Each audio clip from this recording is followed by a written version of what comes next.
Welcome to APLU's 2023 Women's History Month event. This year, we're focusing on the national theme of celebrating women who tell our stories. I'm Macy Marinetto, Senior Associate for Public Affairs. And I'm Robin Parent, Associate Vice President for Diversity, Equity, and Inclusion and STEM Education. While doing a quick search on the history of women presidents leading major public research universities, it seems that it wasn't until around the mid-1970s that we began to see women leading public research institutions in the United States. This then suggests that we've had almost 50 years of women in higher ed leadership, sharing stories and paving the way for others. While this might feel like short time for some folks, or maybe a long time for others, today we have the opportunity to learn from two outstanding and influential women leaders in a Presidents on Presidents conversation between Dr. Joan Gabel, President of the University of Minnesota, and Dr. Cindy Larive, Chancellor of the University of California, Santa Cruz. Thank you both for taking the time to be here with us today. In this format, we'll kick it off with a question for you both to answer before turning it over to the two of you to ask each other several probing questions about your experiences that have shaped your leadership, what being a woman in leadership in academia has been like, and advice you have for others. In just 1 or 2 minutes, can you share a little bit about your paths to leadership in higher education, specifically about what being a woman or how being a woman has influenced or impacted your journey? President Gabel, would you mind leading us off? Sure, thank you. And I'm very glad to be here and I'm very glad to be able to talk about what I think is a very important issue for us and our own experiences, but also for those who we hope will follow into leadership positions in higher ed. So my journey is non-traditional. I'm a lawyer by training, and I graduated from law school and practiced law as opposed to immediately joining the academy. And after a few years practicing law, Georgia State University, which of course is a part of the professional history that I share with our new president, Mark Becker, was developing a new research initiative in the business school around risk management that tied directly to my experiences in my practice and into white papers and research that I had done, even though I was in the applied side of the field. And so I had the opportunity to take on a tenure track position within that research group. And from that point forward, my path was fairly traditional. I was an assistant professor. I got tenure. I was an associate professor. I started to take on national roles, committee roles, service, became a department chair, became a full professor, became a dean of business, because that's where my tenure line has always been, became a provost at the University of South Carolina, and now I'm very honored to serve as the 17th president at the University of Minnesota. As a woman, you know, I think Cindy and I will both, we've never not had this identity. So discussions of comparison to what things might have been like, I find sometimes difficult to answer, but I will say I was the first woman business school dean at the institution where I served. I was the first woman provost at the institution that I served, and I'm the first woman president here at Minnesota. And so the conversation around firsts and hopefully not onlys, and how to offer representation, how to meet expectations, which can feel weighty, is a very big part of my day-to-day in ways that I imagine those with other identities, particularly men, may not experience. And so in that way, it's very much been part of my journey. Well, thanks, Joan. I can share a little bit about my past. I had a more traditional, probably, route than you did. I worked for a while and then got my PhD with 2 small girls, and then went to University of Kansas as an assistant professor. That was helpful. I'm in the chemistry department, and so there aren't a lot of women in chemistry, at least in 1992 when I was starting out, but I had a senior woman faculty in my department, so I had a kind of an instant mentor, and Kristen Bowman James was her name, and she was a really great mentor to me. And I proceeded to build my research career and focused on teaching, and got involved in leadership in the American Chemical Society. So a kind of similar way as what you did. And then I moved to UC Riverside, which is where I did my PhD as a full professor, and continued on that path. And then in 2012, I became department chair and then associate dean and did a variety of leadership roles, and then became the provost in EVC. And then from that position, moved to UC Santa Cruz in 2019 as chancellor. And, I think for me, being a woman in chemistry, I was already one of the kind of minority, if you want to think about it in that way. But I had so many people supporting me. I was a large group of, well, not super large, but a reasonably sized group of women in analytical chemistry, which is my field. And so we connected across the country and supported each other in that way. And I felt a lot of opportunities, and I didn't really feel like being a woman was an issue. Coming here to Santa Cruz, I'm the third chancellor. I'm the 11th chancellor of UC Santa Cruz. And there have been 2 others before me. And we're a relatively young institution, not yet 60 years old. Mm-hmm. Yeah, it's sort of amazing when you think 50 years is a long time, but of course in higher ed, it takes 20, 25, 30 years for us to achieve the seniority where we could sit in the seat. So our time and opportunity to advance through the ranks that we've both gone through in order to end up in this seat has been relatively short. But we do see when we show up at our national meetings, growing ranks of women in leadership positions and diversity across institutional leadership, which I think is wonderful. Yeah, I think it's important too. We know that, diverse teams make better decisions as a whole. So I wonder, Joan, as you think about this year's theme of women who tell our stories, if there's a woman or women who's been a mentor for you and how those relationships impacted your career.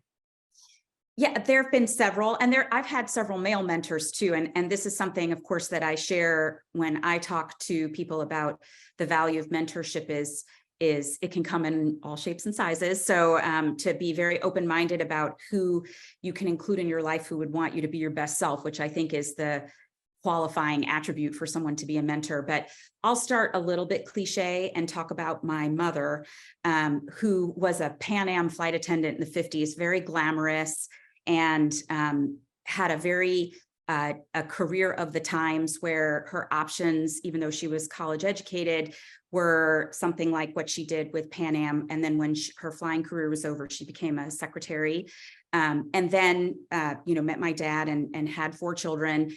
And when my younger sister and I reached a certain age, she went back to school. So my brother had severe developmental delays, and she went back to school to become a speech pathologist because she said that her frustration with being unable to find services for my brother was something that she would try to remedy for families that came after her. And she did it the way I'm sure you did it with your children when you pursued your doctorate, and she made it work. It took a village, all of the thing, but she pursued this. And even though she was in her mid-50s when she finished her master's, she still had a 20-year career as a speech pathologist before she retired. And it was just a very clear lesson to my sisters and I that it was never too late, and you should set the bar high and try to find a passion in what you're doing and then make it work, and anyone can. And that's exactly, I think, what all of us have to do in order to pursue what we want to pursue. But I also want to tell one story. When I was already a business school dean when the events that I'm about to describe happened to me at the University of Missouri in the True-Last College of Business. And so it would feel as if I was already very much on the current, and that it was already clear that if I wanted to make more happen, I could, that I'd overcome.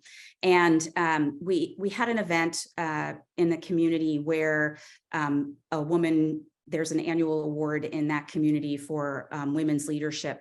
And the recipient was the first female Supreme Court judge who had retired in the community relatively recently before the award was bestowed.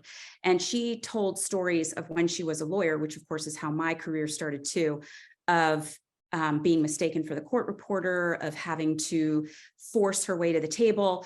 Not that there's anything wrong with pursuing all of the roles associated with the legal environment, but just that wasn't her role. And she didn't want there to be assumptions about her in the way that she did not see others experiencing those presumptions or assumptions, and how she really had to sort of white knuckle it, even though she's a very elegant and graceful woman, throw an elbow here and there to make sure that she was at the table and that her voice was heard in order to achieve the success that she was being honored for at this event. And I remember sitting there thinking that we all have our stories of things that felt like barriers or obstacles, but I don't remember having to describe myself as white knuckling it, as elbow throwing, as having to be as forceful as she was describing. And I had this sort of aha moment of appreciation for how people have paved the way and how important it is that we do the same, whether we mean to or not, whether we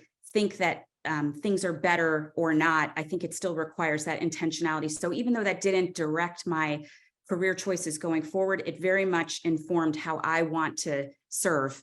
And I think that's important for us to have intentionality for as well.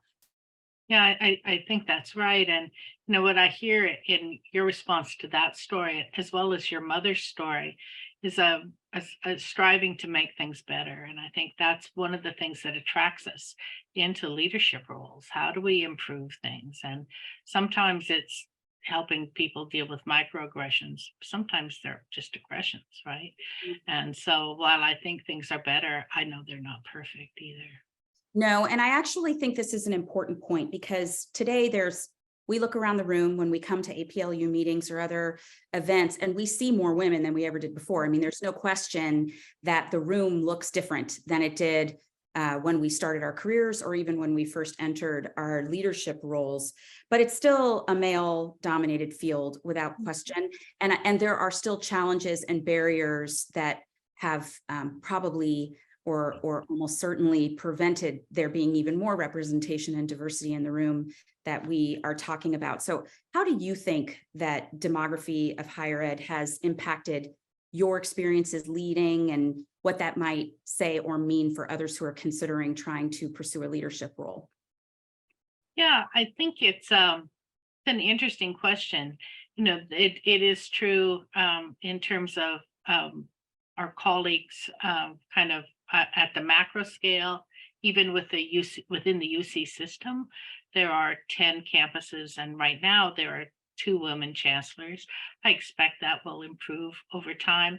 I also think, as a group, higher ed has also been focused on diversity more broadly, and I think that's really positive. And so I don't like to focus just on gender, but broadly, diversity is just really important. And I don't know if you're aware of the Women's Power Gap Initiative, but in 2022, they looked at the diversity of leadership teams across the research universities, and was really excited that UC Santa Cruz was selected as the best for racial and gender diversity. Now, some of that has things that I have nothing to do with. I can't take credit for my hire. I can't take credit for there being 2 prior chancellors at UC Santa Cruz. That figured into the analysis, but we have worked to try and have in each search an evaluation of people's contributions to diversity, equity, and inclusion. And we know that you don't have to be a diverse person yourself to make those contributions, right? So it's not about demographics. And so to me, I think thinking about inclusion and belonging and being valued for what I have to offer is more important than the demographics of the people that I exchange ideas with and sit across the table from. Mm-hmm. I think about this a lot, sort of referring back to my earlier comments that when I'm asked, what do you think it means to be the first woman? And I want to take that responsibility very seriously. But I also, I am unsettled by the question, because I don't know. I don't have any other experience other than my own. And I feel high responsibility for not only doing the job well, which I know we all feel, but also of representing both other women and anyone else who may not see themselves reflected or represented in a chair that they hope to sit in one day, that it can happen for them and that every opportunity is available to you. So all of the normal pressures around the concern over, doing good work and succeeding, I think are amplified when you're first. And so there's, there's weight associated with that, but a weight that I think by talking about it and ensuring that diverse point of view is represented is helpful in maximizing the opportunity for everyone to have success. Yeah, it's the difference between being a mentor and being a role model. You don't get to choose to be a role model. It's what other people think of you. And at first I was really uncomfortable with that idea in my career. I thought, I don't know that people should be using me as a role model. But then I understood that actually people have a variety of role models, and they might say, well, I admire the way this person does that, and I admire the way that person does this. And you don't have to be perfect, but just by being, you probably are a role model. In our case, for women who might want to think about higher ed leadership, and I would really encourage those women to take it seriously. You have a lot to offer. Mm-hmm. Mm-hmm. Well, so with that idea that we have a lot to offer, that we also understand that leadership is not always easy. In fact, some days it's just plain hard. I wonder if you have an anecdote or two about a challenge you faced as a woman in this field and how you work to overcome it. I mean, perhaps it's an exchange in which you were able to have a success in which you feel you silenced critics.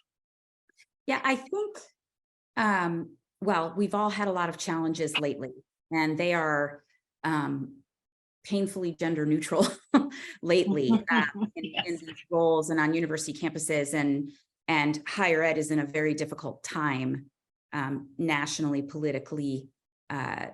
The pressures, I mean, I would call it an inflection point at the risk of sounding a bit dramatic, but I think specifically when we were as a campus going through the pandemic, and of course, George Floyd's murder affected all of us, but it happened here. And so it felt very ground zero in terms of the call for action and the demands for social justice that emerged from that, well, that were exposed. They had been longstanding, but were certainly clarified by that tragedy. There was a sort of a thread of is she in over her head? And the answer to that was yes. I think everyone was to some degree at the beginning of the pandemic, and then just a matter of weeks later in addressing the call to action that emerged after George Floyd's murder. But it was phrased in a way that felt and was very gendered, where there might have been disputes over the decisions made by my male counterparts, and there were across the country. We all took a fair bit of criticism in a variety of ways that we all did our best to handle and navigate through those situations. But the nature of the criticism was very different for me than it was, for example, for the male leadership at other institutions in the area. And there was so much going on and so many pressures and inputs at that time that there really wasn't time to focus on what I would normally have as my reaction to that and how I would normally cope with it or not cope with it and ignore it and not give it life. But so we didn't address it at the time, but after the fact, spent a lot of time as a leadership team thinking about how this is part of what it means to be either a mentor or a role model, inadvertently or not, by virtue of the leadership position, that representing the competence, declaring the competence is important for creating the confidence and the representation. Because the fact is that as difficult as the situation was and how we can sort of laugh about it feeling overwhelming, at the end of the day, it was the campus was very well attended to by a very strong and committed group of people, including me, several of whom are women, and a variety of other identities. And that the fact that it was done well without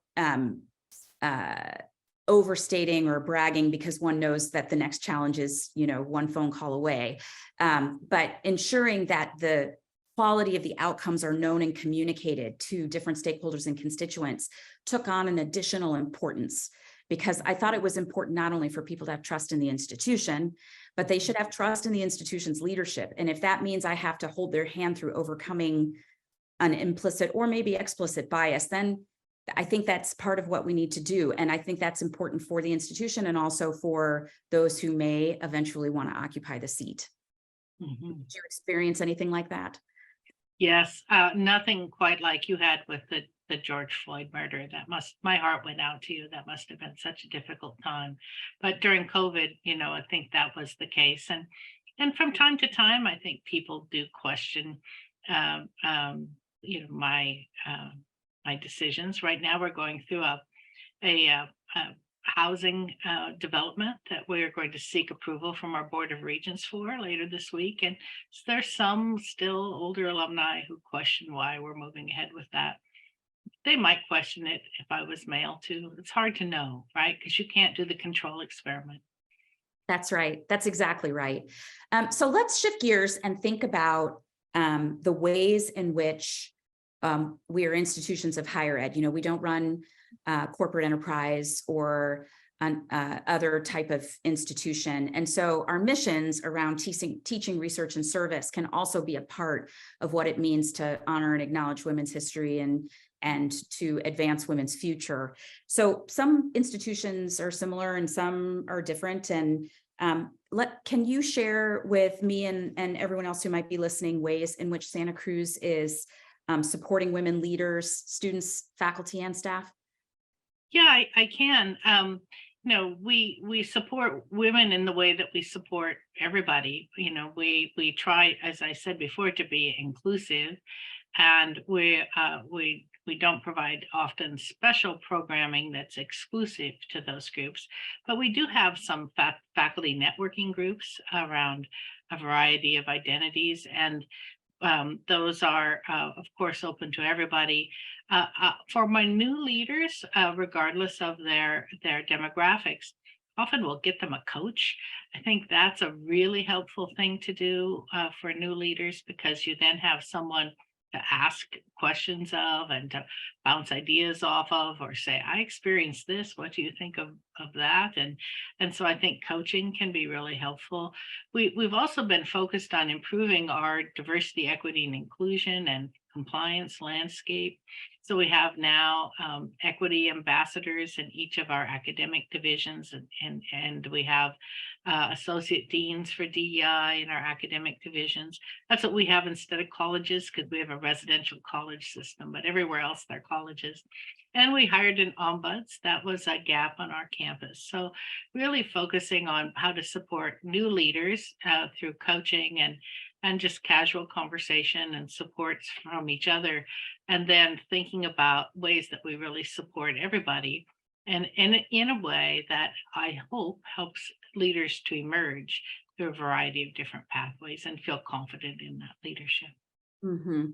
It's similar here. We have affinity groups and networks for a variety of identities, some of which are formal and some of which are informal. And I think that that part is a nice combination between intentional and organic in terms of creating a welcoming community. I think the thing that people feel a tremendous pride in here in Minnesota, and rightfully so, I'm happy beneficiary, is that Sarah Evans was on the faculty here, and she's widely considered, the founder of women's studies. And so there's a very long academic tradition here around feminist theory and advancing women from both a scholarly review and from an intellectual point of view. But it also bears repeating that even with that, I am the 17th president. It took 17 before there was a woman in the seat. And so I think it's good to acknowledge what we do and recognize that there's still room to improve. And I will be delighted when it is the third president saying that it's become, in effect, a non-issue in terms of the discussion for the community. So I think we're at the point where we get to reflect and sort of think about what it would be to give advice broadly to a community of people who may be from just an absolute spectrum of lived experiences. But I wonder if you have a piece of advice or wisdom that you would share with other women leaders or hopeful aspirant women leaders. Yeah, I have a couple pieces of advice that I tend to give generally to people. I used to give them to my graduate students when I ran a lab, and they haven't changed very much. But it is, if you have a family, 95% of the time you can juggle the career and family, but on those rare occasions where you have to make a choice, choose your family. Everybody will understand that. Practice self-care. If you're not taking care of yourself, you can't take care of others. And to really think about how you can pave the path for others. So we've all probably been in meetings where somebody comes up with a great idea and then it doesn't get much traction. And then later on, 10 minutes, somebody else suggests that idea and everybody buys onto it. Sometimes there's a gender or a demographic overlay over that experience. And then it's just an opportunity to say, oh, yeah, I think that's a great idea, but Susan or Joe said that about 10 minutes ago. So we should maybe ask them what they wanted to say. You know, a way to champion people and do it in a positive way. I think that can carry a lot of weight. Yeah, I think so too. I think about, for me, largely because in my own case, my path was non-traditional. And when I made that first transition from the practice of law into higher education and into the academy, in many ways, I think about, my parents, my father in particular, were worried and to some degree disappointed, even though they have nothing but the highest regard for higher education, that I had gone to law school. And so I should stay on track to be a lawyer. And the fact that I had moved over and in a way was starting over to a degree was very concerning to them. And they thought a potential mistake. And one that would have been hard to unpack and retread if the circumstances required that. And so what I say now is, I think there's a lot of pressure on women, particularly women who aspire, who have ambitions in their career, if that is what they choose to do with their time and life and intellectual capital, to be very linear in their progression, and to benchmark, probably more so, be perhaps more overt and strategic about what the path might be, because there's less of a safety net. So the clearer and more linear your progression is, the less likely you are to get pulled off the path in the way that many of us feel like the life pressures that you describe often can do. And I think it's very important for us to define our own success, to give ourselves the grace to say, this is what will make me feel successful. And it may not be what the person to my left or to my right is doing. And that if anything, that only clarifies that this is my success and not necessarily the box check to the next. Because for exactly the reasons that you say, if you don't prioritize what's really important, especially in those key moments, you never get that back. And other opportunities generally come again. It's very, very rare that a door is completely closed, but you do need to prioritize. And so when life forces you to prioritize, to really reflect on what is most important to you and not what will make everyone else see that you're successful. And the temptation there, at least for me, has been very high. And so forcing that kind of inward looking reflection on your own definition of success, updating it as your life changes, and then not letting others put pressure on you to pull, or feel as if they're putting pressure on you to pull you in different directions, I think is a very important way for us to proceed through this journey.